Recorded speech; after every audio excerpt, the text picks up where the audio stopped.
tal? ¿Cómo le va? Muy buenas noches, bienvenidas y bienvenidos a su programa Mirada Crítica. Hoy estamos a 27 de enero de 2020, ya se fue prácticamente el primer mes del año. Esperemos que le vaya muy bien. Hoy vamos a hablar de dos temas. El primero de ellos es la escasez de medicamentos y preguntarnos, ¿y las empresas farmacéuticas? Bueno, aquí podríamos decir, ¿a quién no le duele ver y oír noticias acerca de que no hay medicinas en áreas tan sensibles como las del tratamiento para el cáncer en la población infantil? Sí, tuvimos un desabasto más de medicamentos en muchas partes del país, que bueno, de los que hemos tenido durante muchísimo tiempo y que pues, ahora se hizo más dramática justamente pues, por esta situación de niños con cáncer. Ello, claro, que originó protestas, bloqueos de calles, inclusive del Aeropuerto Internacional de la Ciudad de México. El gobierno del presidente López Obrador decidió cerrar la llave de los sobreprecios y las ganancias, créanme, exorbitantes de varias empresas farmacéuticas, todo ello pues a costa del erario. Con esa medida sí que se golpearon intereses y pues no se hicieron esperar los reclamos, claro, por una parte de los afectados, la población, sobre todo los papás de niños con cáncer, y también pues de los empresarios del ramo que abierta por debajo de la mesa pues han estado ahí golpeando, pero muy duro. Y aquí podríamos preguntarnos, ¿a qué se debió realmente el desabasto de medicamentos? ¿A la negligencia gubernamental? ¿A un boicot? ¿A una campaña sucia? Ya sabemos que la oposición del gobierno del presidente López Obrador lo señala a él y a su gobierno, la 4T, pues por ineptitud gubernamental, aduce errores por la austeridad que se intenta establecer en este gobierno, que más que austeridad, ellos le llaman, quieren hacer una inanición de varios sectores, y también pues se estuvo por ir diciendo que no se tuvo el cuidado de tener un stock mínimo, es decir, una presencia, una existencia mínima de medicamentos para esto que se avecinaba. Pues ya sabemos que no se iban a quedar con las manos cruzadas, sobre todo que esto pues tendría que haberse hecho o previsto en los fármacos considerados como los más sensibles. Por su parte, el gobierno apunta a las empresas farmacéuticas, las cuales, hay que decirlo, no se distinguen por ser hermanitas de la caridad que digamos. El subsecretario de Prevención y Promoción de la Salud de la Secretaría de Salud, Hugo López-Gatell, declaró que el esquema del Seguro Popular implementado en administraciones anteriores, fíjense, relegó a las instituciones públicas del abasto y control de medicamentos y que las mantiene atadas a una empresa privada. Es decir, dice Gatell, el modelo del Seguro Popular provocó que las instituciones públicas se desatendieran, esto es gravísimo, de toda la trazabilidad y la administración de los medicamentos. Agrega él, los contratos firmados, en este caso con PISA y filiales, tienen cláusulas relativas a aceptar un servicio integral, lo cual significa, en los hechos, la privatización de los servicios de salud al dejar importantes decisiones en manos de una compañía privada. Duro, ¿eh? Las instituciones, dice Gatell, no tienen la capacidad de documentar, de trazar cuánto medicamento necesitan, cuánto usan, si lo que les entrega el laboratorio pues, corresponde fielmente a los contratos. Bueno, los tenían prácticamente pues, en la ceguera casi total. El subsecretario aseguró que ya se habían entregado a varios hospitales, entre ellos el Hospital Infantil de México, la vincristina. Este medicamento es un alcaloide que se utiliza contra la leucemia. Y bueno, también se entregaron otros medicamentos a este y otros hospitales por parte de la Secretaría para precisamente reemplazar la deficiencia del servicio de proveeduría de pues, la empresa privada que tiene un contrato justamente con el sector salud y que al parecer pues, no le había hecho un abasto de este tipo de cosas, ¿no? Y estos contratos pues vienen no de ahora, vienen de muchísimos años atrás, por ejemplo, como es el caso del Hospital Infantil de México, Federico Gómez, que es el nombre completo de este hospital. Bueno, pues el subsecretario ahí en ese sentido pues comentó varias cosas muy interesantes, ¿no? Por ejemplo, dijo que los institutos nacionales de salud y demás hospitales, decía, tienen ese modelo de contrato de farmacia integral, fíjense los tecnicismos que usaban, y que están atados a los contratos con un puñado de compañías que, hay que remarcar, tienen el control de los productos de medicamentos, la central de las mezclas, la distribución, e inclusive operan las farmacias que se encuentran físicamente dentro de los hospitales públicos. Por ello, cuando las empresas incumplen, nos dice el subsecretario, los hospitales no pueden resolver el problema y es por ello, dice López-Gatell, que se requiere una transformación. Los medicamentos oncológicos, en este caso, dice él, fueron comprados desde el año pasado. Y bueno, nos dice que esta semana, concretamente el día de mañana martes, se van a dar a conocer cambios en las compras centralizadas de los medicamentos. La Secretaría de la Función Pública, a su vez, ya inició investigaciones para esclarecer el origen del desabasto. El presidente López Obrador en algún momento señaló inclusive como posibles copartícipes, por no decir vamos a dejarlo en copartícipes, a los directores de hospitales con los laboratorios PISA, que es el proveedor de medicamentos oncológicos y de muchos otros. Estos laboratorios, al igual que otros, se niegan a aceptar el esquema de compras consolidadas, que esto representaría una reducción de gastos muy importantes. El presidente señaló en concreto, en su momento, al doctor Jaime Nieto, que es el director del Hospital Infantil de México, Federico Gómez. En este contexto se hizo una visita al hospital por parte de funcionarios encabezados por el secretario de Salud, Jorge Alcocer. Se reunieron precisamente con el doctor Nieto y visitaron las áreas de oncología, la de estancia corta y la clínica de quimioterapias. Parece ser que todo se va arreglando con él. Bueno, a ver qué nos dicen las investigaciones de la Secretaría de la Función Pública. El hecho es que el presidente sostuvo que las subrogaciones, es decir, tanto de compras como de servicios, no van a seguirse manteniendo porque, dice él, no es conveniente transferir a particulares la responsabilidad del Estado en educación y salud, como ocurrió en el periodo neoliberal. El presidente López Obrador afirmó que los niños se están atendiendo debidamente y rechazó versiones inclusive acerca de que por su culpa una niña tuvo que ir a atenderse a Suiza. Hay que decir, en este contexto, que el tema de la industria farmacéutica es más que delicado y es terriblemente complejo. El negocio de las farmacéuticas, no hay que perderlo de vista, es el lucro. Para ello, se dedican a producir medicamentos que a veces resuelven, o a veces controlan determinados problemas de salud. En un foro latinoamericano de comités de ética en el que pertenecemos, ahí se habla mucho de la ley 90-10, que es que el 90% de los recursos se dedican al 10% de las enfermedades, obviamente para la población que tiene más recursos, y el 10% de los recursos en medicamentos se destina al 90% de enfermedades que aquejan a la población, claro está, las que tienen menor poder de compra. Bueno, pues las farmacéuticas rigen parte importante de sus indicadores, pues, en sus ganancias, no tanto en el interés de cuántas vidas ellas salvan. Si hubiera una población sana, sus ganancias dejarían de ser exorbitantes. Es un sector, como escribe Silvia Rivero en un artículo recientemente publicado en La Jornada, oligopólico, controlado por un reducido número de empresas que tienen intereses en el mercado mundial, obtienen patentes exclusivas y altos porcentajes de ganancia, por lo que no dudan en ejercer presión para lograr políticas públicas y condiciones que favorezcan sus ganancias. Ahí que podríamos ir con la salvedad de que el control que ejercen en la distribución y acceso a medicamentos, pues sabemos que puede incidir en la calidad de vida de todas y todos nosotros, o inclusive en la vida o muerte de muchas personas. Precisamente Silvia Rivero nos da el siguiente listado de las 10 principales transnacionales en la venta de fármacos, las cuales, fíjense, tienen más de la mitad del mercado global, es decir, del mercado mundial.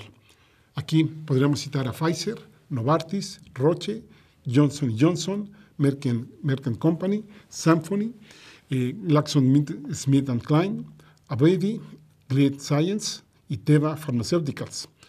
Otras empresas también que tienen importante presencia en el mercado de los medicamentos es Amgen, AstraZeneca, Eli Lilly, Bristol Myers Squibb, Bayer, Novo Nordisk, Allergan, Takeda, Shire y Boehringer Ingelheim. Espero haber pronunciado estas últimas y que ya sabemos que algunas de estas tienen relación histórica con las que actualmente dominan pues, otros campos, no necesariamente de la salud, sino de la contaminación, como por ejemplo el caso de los agrotóxicos, el uso de las semillas y transgénicos. Por ejemplo, aquí podríamos poner como caso Bayer, que es dueña de Monsanto, Novartis y AstraZeneca se unieron, por ejemplo, para formar Syngenta, y bueno, pues muchas de estas que podríamos estar hablando, que podríamos estar aquí en un programa exclusivamente para esto. A estas empresas les queda cerca la lógica de enfermar y vender la cura. Continuando con Silvia Ribeiro y su artículo de la jornada, nos dice que según analistas de la industria, y inclusive nos da la referencia, en 2018, fíjense, 2018, hace 2 años, bueno, casi año y medio, las 10 mayores farmacéuticas tuvieron ventas de medicamentos por 523,000 millones de dólares. Imagínense ustedes, ganancias, insisto, 523,000 millones de dólares en 2018 y un mercado que se estima que para este año 2020 va a llegar al billón de dólares estadounidenses. Como ven, es un aumento notable en ventas y también en concentración de mercado desde 2017 principalmente, año en que pues, las más grandes empresas, las 20 más grandes empresas, tuvieron ventas por 503 millones de dólares y si lo ampliamos a las 100 más grandes empresas farmacéuticas, pues las ventas fueron por 747 millones de dólares. Nos habla también Ribeiro de que un reporte de la agencia gubernamental estadounidense GAO de 2018 muestra que las 25 mayores empresas farmacéuticas tuvieron un margen de ganancias de alrededor de 15 a 20% anual entre 2006 y 2015. ¿Cuánto han crecido las economías de los países en esos periodos? Si bien nos va, pues 2% en promedio. Bueno, pues estos, imagínense ustedes, casi 8 veces más.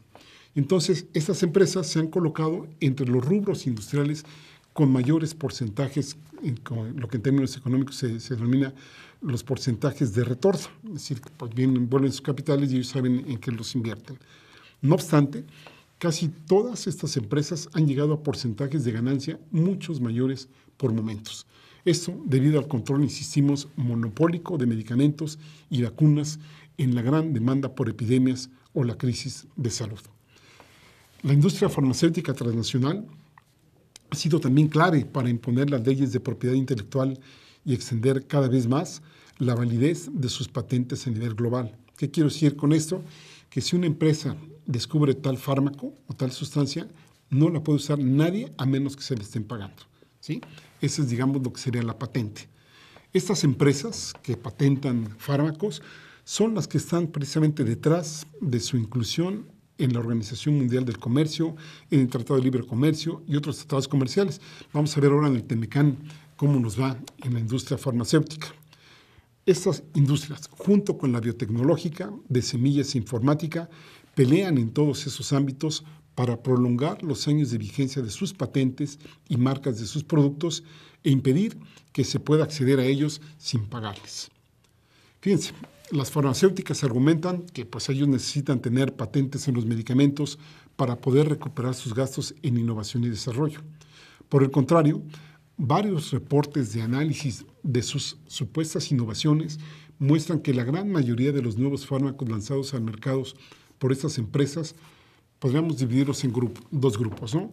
Los que son copias de los que ya existían con alguna pequeña modificación en la formulación o en el uso, para poder aplicar otros 20 años de patente exclusiva, y otros en donde inclusive nos venden pues, compuestos que son antagónicos entre ellos, por ejemplo, antidepresivos. Marcia Angel, editora de la revista científica New England Journal of Medicine, que bueno, pues lo fue durante 17 años, publicó un libro de hace algunos años, se llama La verdad histórica acerca de la industria farmacéutica, en el que documenta que 67% de los nuevos medicamentos que lanzan a los mercados no son innovaciones, sino copias. La ahora extinta Oficina de Evaluación Tecnológica de Estados Unidos realizó un informe en 1996 sobre 348 nuevos productos de las 25 mayores compañías farmacéuticas durante 7 años y encontró, fíjense ustedes, que 97%, es decir, prácticamente 9 de cada 10, mucho más de 9 de cada 10, pues eran copias. Y de ese pequeñísimo porcentaje, 3%, de ese 3%, a su vez el 70% era producto de investigación pública, es decir, investigación institucional, universitaria, etcétera, y no de investigación privada. Aunque estos informes tienen años, la realidad de la industria sigue siendo la misma, nos dice Silvia Ribeiro. Hay también varios ejemplos de cómo pues, lo que algunos denominan el cártel farmacéutico transnacional ha boicoteado a países productores de medicamentos genéricos. Es decir, un medicamento genérico es el que no tiene la patente que ya ha vencido. Por ejemplo, podríamos citar el ácido acetil salicílico y no la marca de aspirina como tal. Esto podríamos decir sobre todo en medicinas, me refiero a los genéricos, de alta demanda por situaciones de epidemia. Vamos a citar dos ejemplos. En 2001, por ejemplo, 39 grandes farmacéuticas bloquearon a Sudáfrica la venta de todos sus medicamentos para presionar a que no se comprasen medicamentos genéricos, en su caso para el SIDA. Cuando no lo lograron, negociaron con el gobierno un bloque de precios que, aunque fue 10 veces más bajo que el precio comercial inicial de las farmacéuticas, era muchísimo mayor de lo que podía ser bajo fabricación propia. Otro caso fue el de Brasil, que tuvo un conflicto con las farmacéuticas también por el problema del SIDA. El gobierno brasileño rompió el acuerdo de patentes mundial y con esa medida quedó mal en el comercio, pero disminuyó su mortalidad por SIDA en más del 50%. Nos dice, volviendo al texto de Ribeiro, ahora la industria ha desarrollado la estrategia adicional de producir sus propios genéricos. Actualmente Pfizer y Teva, ambas entre las 10 mayores transnacionales, también son de los mayores productores globales de algunos genéricos y en algunos medicamentos han logrado ser monopólicas en el mercado, logrando así el mismo efecto que una patente. Déjenme citar ahora a Carlos Fernández Vega, que nos dice, es toda una industria contra la salud.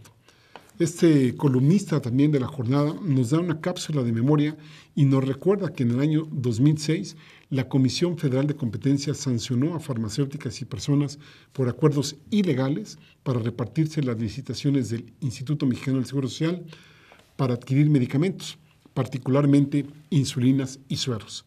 De no haberse coludido las empresas involucradas, el IMSS bien pudo haber adquirido 727 ambulancias, 2.168 incubadoras o construido 5 clínicas con 10 consultorios médicos cada uno.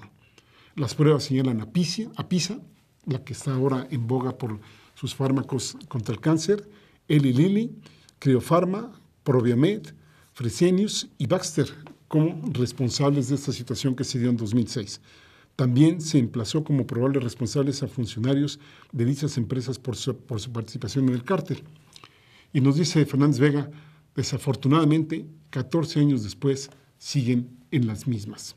Aquí también podríamos recordar a Veracruz, durante el gobierno de Javier Duarte, que no se estuvo aplicando agua por quimio en niños con cáncer.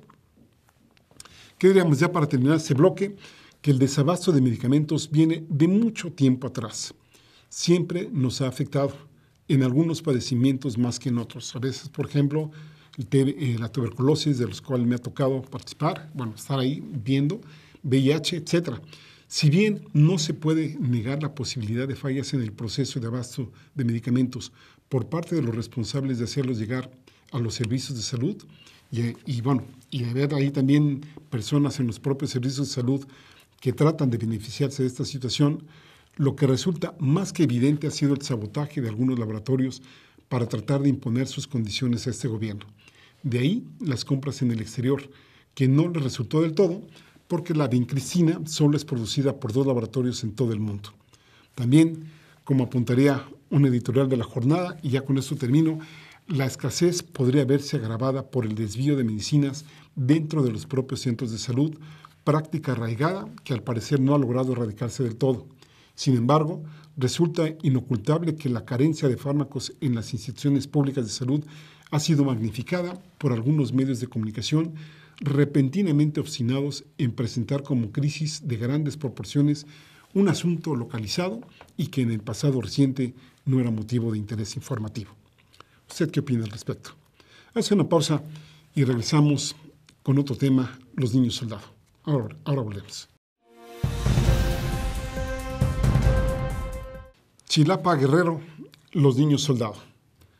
Chilapa de Álvarez Guerrero, brecha del camino Mexcalcingo, Trayelpa. Estamos 17 de enero de 2020. Se reporta al 911 el incendio de un vehículo en un camino rural. Acuden policías ministeriales, Ejército, Guardia Nacional y Protección Civil. Se reportan se reporta una camioneta, pero en la escena hay 2. una en el camino, calcinada, y la otra en el fondo de una barranca. 5 cadáveres en cada una, algunos completamente irreconocibles, y para rescatar a los que estaban en el fondo fue más que difícil de hacerlo.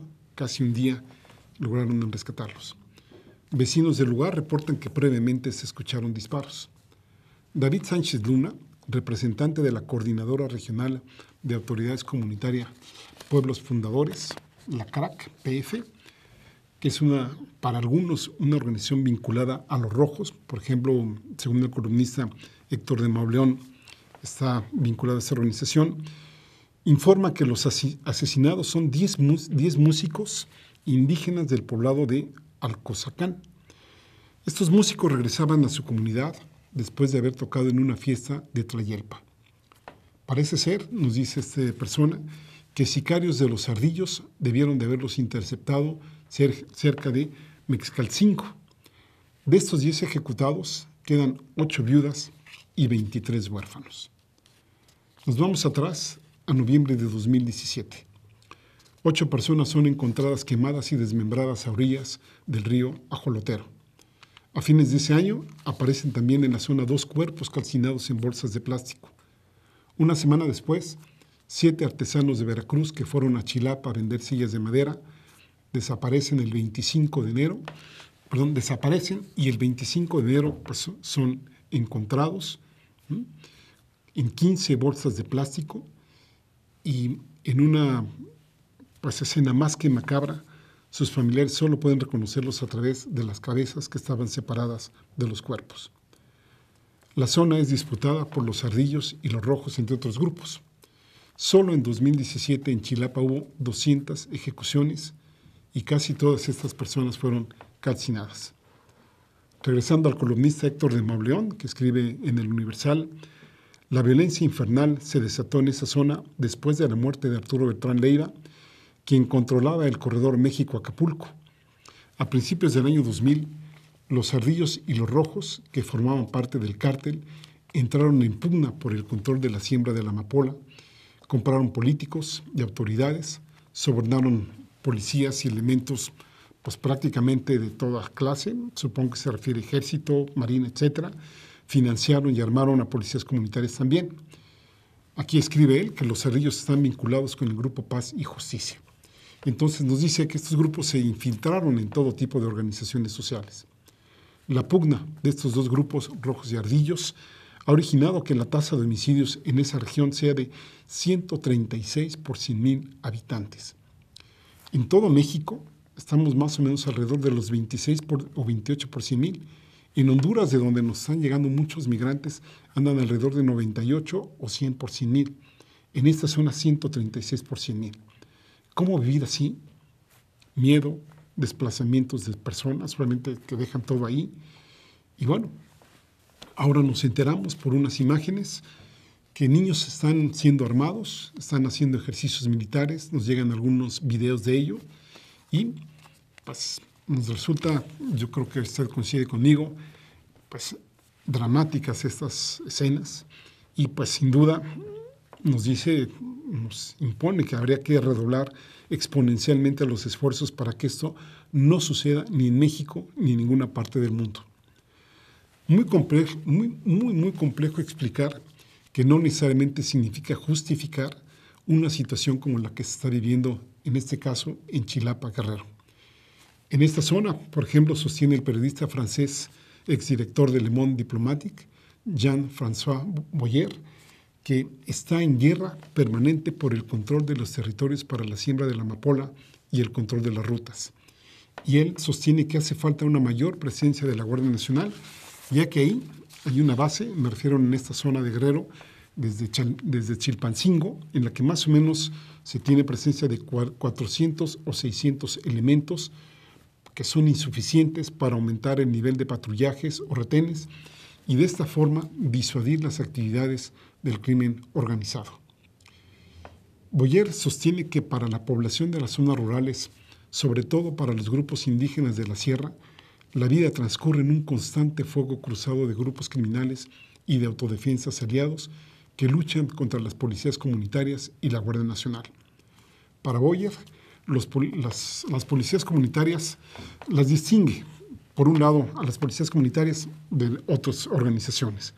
En el caso de las policías comunitarias, sostiene que nacieron hace más de 20 años. Por ejemplo, cita la Coordinadora Regional de Autoridades Comunitarias de Pueblos Fundadores, la CRAC-PF, y para hoy esta organización controla pocos territorios, pero pues tiene una estructura bastante definida que depende de las asambleas de los usos y costumbres, y la diferencia de las autodefensas, que ahí, por ejemplo, pues no las valora tan benévolamente como pues, a las policías comunitarias.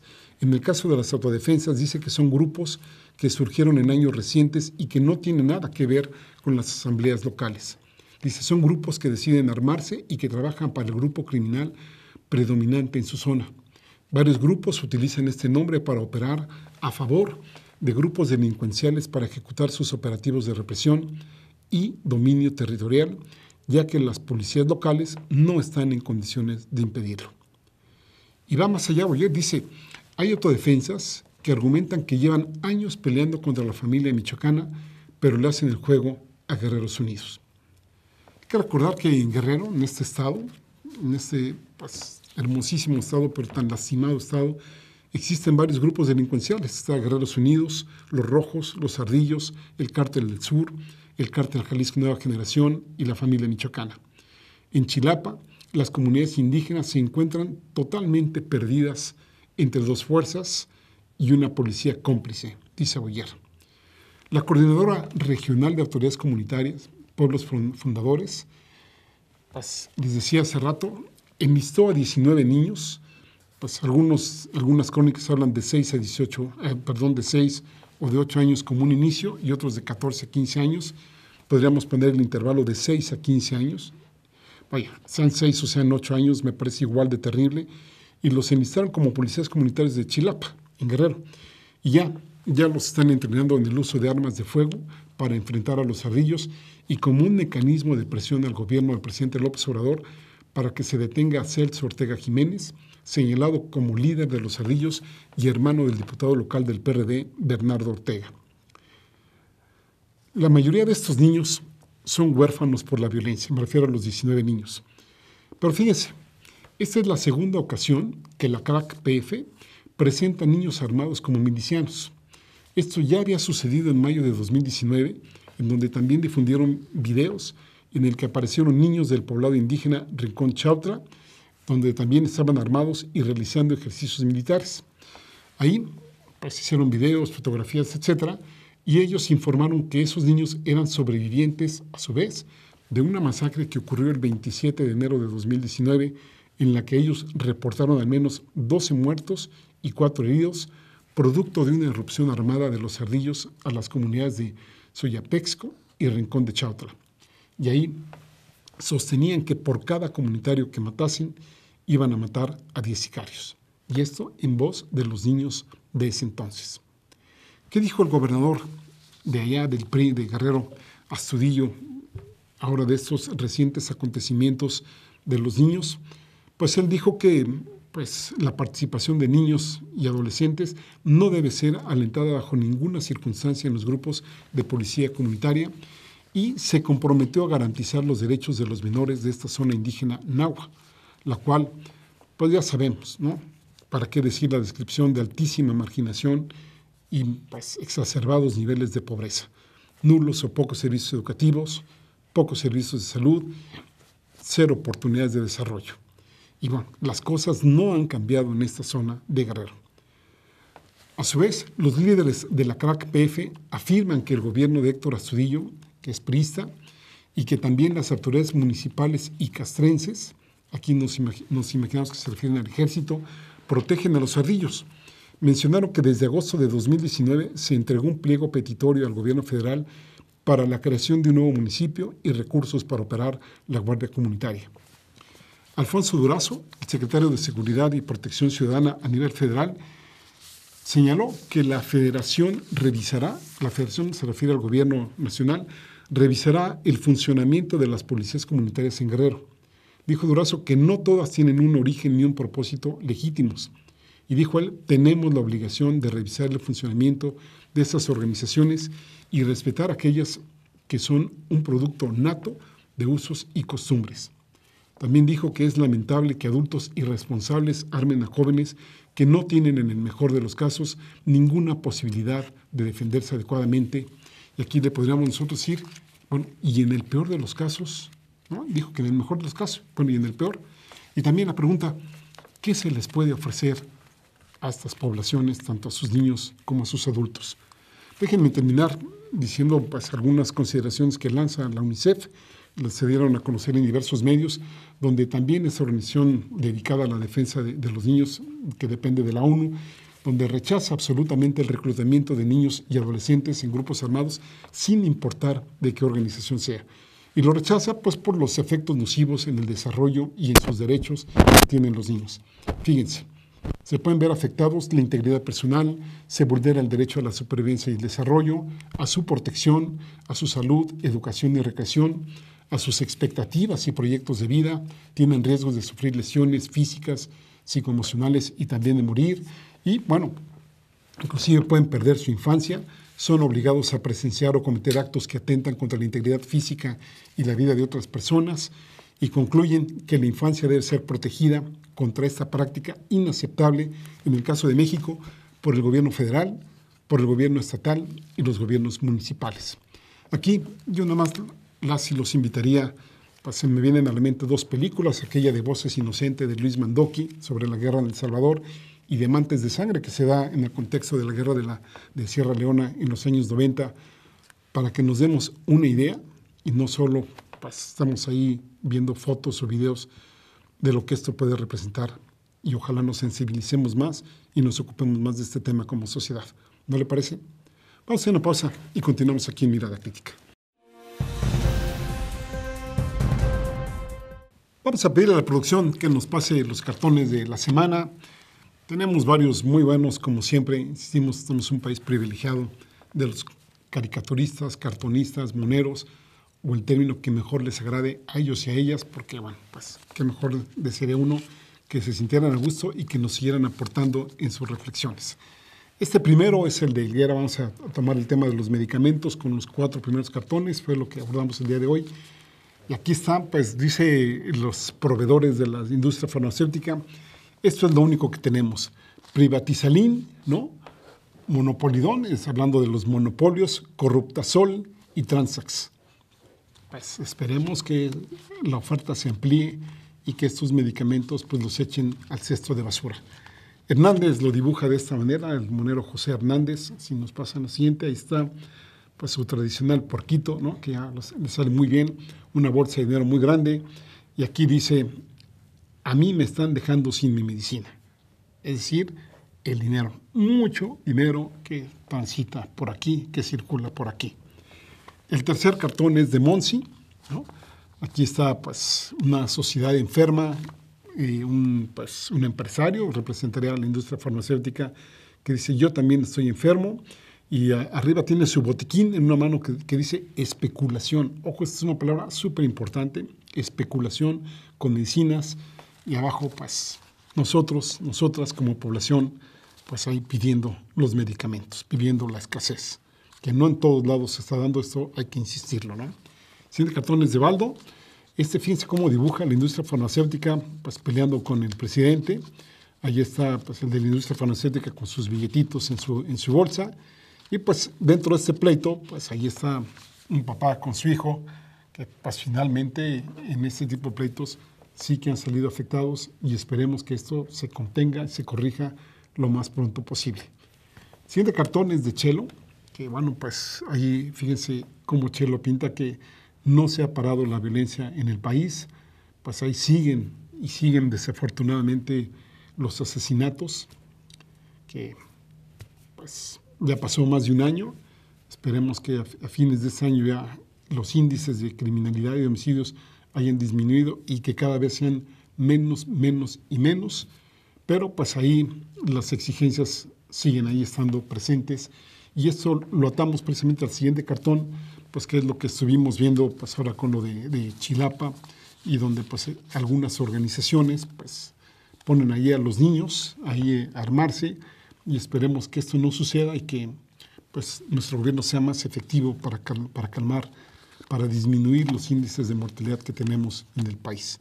Eso de verdad no debemos permitirlos, pero tampoco debemos ser indolentes a la situación de violencia que se vive en algunos territorios de nuestro México. Siguiente cartón, este es de Monsi, ya aquí en otra temática, pues también duro lo que estamos viviendo en la frontera sur de México, aquí en Chiapas, en concreto en Tapachula, esta frontera, esta caravana de migrantes, principalmente conformada por hondureños, pues no logró pasar, ¿no? Ahí hubo muchas pues, controversias, mucho debate sobre cuál es el papel que México tiene que seguir aquí, que de alguna forma aquí los cartonistas pues, nos lo están pintando. Por un lado, que estamos viendo de Monsi, donde pues ahí está la pobreza centroamericana y la inseguridad que se tiene, ¿no? Que hacen, pues, ¿quién estaría a gusto en una situación así? Si nos pasan el siguiente, de Helio, por ejemplo, que pues ante esa situación que vimos, ahí está un gorila diciendo copelas o aranceles. ¿Se acuerdan ahí del chino Shen Li llegó? Aquella famosa frase célebre del copela a su cuello. Y bueno, ahí está por otro lado pues, López Obrador cargando este gorila, este gorilato que representaría a Donald Trump y el garrote ahí, ¿no? Sobre él. Y el siguiente también de Helio, de Helguera, que nos habla también de esta situación. Si mal no recuerdo, este cartón lo tituló él Extorsión, ¿no? Donde López Obrador recibe una llamada y dice, nosotros saber dónde vives, tú cerrar el borde del sur o nosotros dañar economía. Y ahí se protege a 3,000, se desprotege a millones. Insisto, aquí la prioritario es que México tendría que recuperar, que reestructurar su economía interna y no depender tanto de Estados Unidos para que tengamos un poco más de respiro y no sea nuestro respirador artificial Estados Unidos. Siguiente cartón, ya en otro tema, pues ahora hubo este fin de semana una asamblea de Morena donde pues, se dice que es ilegal, otros dicen que pues, sí es legal porque se reunieron determinado número de congresistas que asistieron, que prácticamente hubo representación nacional, y Eddie Kolpolevsky pues dice, pues casi no me voy y sigo siendo pues la presidenta de Morena, porque ahí pues legalmente no tendría que haberse hecho esta convención que fue convocada en el mes de diciembre por Berta Luján, si mal no recuerdo. Siguiente cartón, este es de Helguera también, ahí está el expresidente Calderón, pues en su puesto de afíliate a México Libre, pero ahí le agrega otro cartoncito, Helguera y dice, al Morena, afíliate al Morena de Yericol. Y dice Calderón, hay que reconocer que es la mejor oposición a la 4T. Y este otro bueno, y aquí ya lo dejamos, creo que borré uno donde también mencionaba la posición que tiene ahora el nuevo diputado, bueno, el diputado Ramírez Cuellar, que la va a hacer pues, como presidente interino, pero bueno, vamos a dejarlo ahí y vamos a pasar este cartón, que este es de Hernández, ¿no?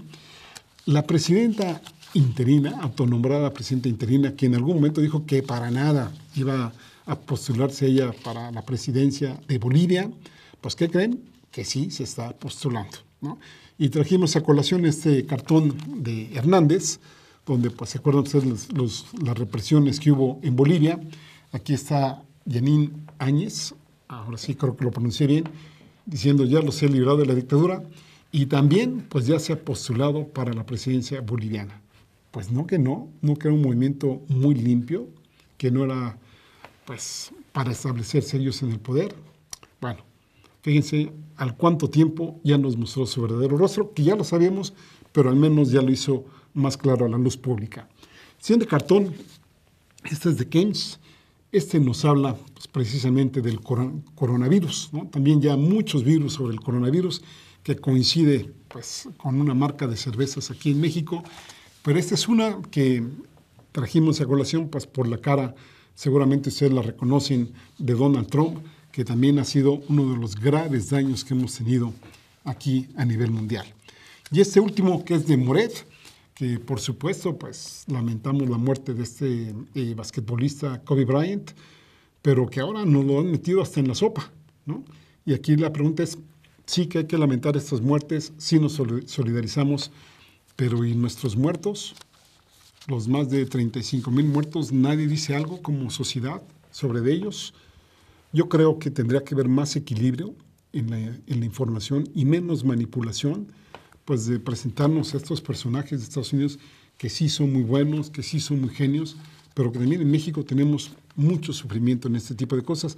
Me recordó cuando vi este cartón de Moret y algunos pronunciamientos que ha habido por ahí en Facebook, ¿no? Cuando pues, se muere un soldado estadounidense, por ejemplo, en la guerra de Irak, que le dedicaban 5 o 10 minutos, y decía por ahí el locutor, ay, y también hubo más de, no sé, 5,000 muertos iraquíes, como si estos no contaran para nada. Bueno, pues eso es todo por hoy. Que les vaya muy bien, sigan aquí en Rompimiento, tengan muy buen inicio de semana. Hasta la próxima.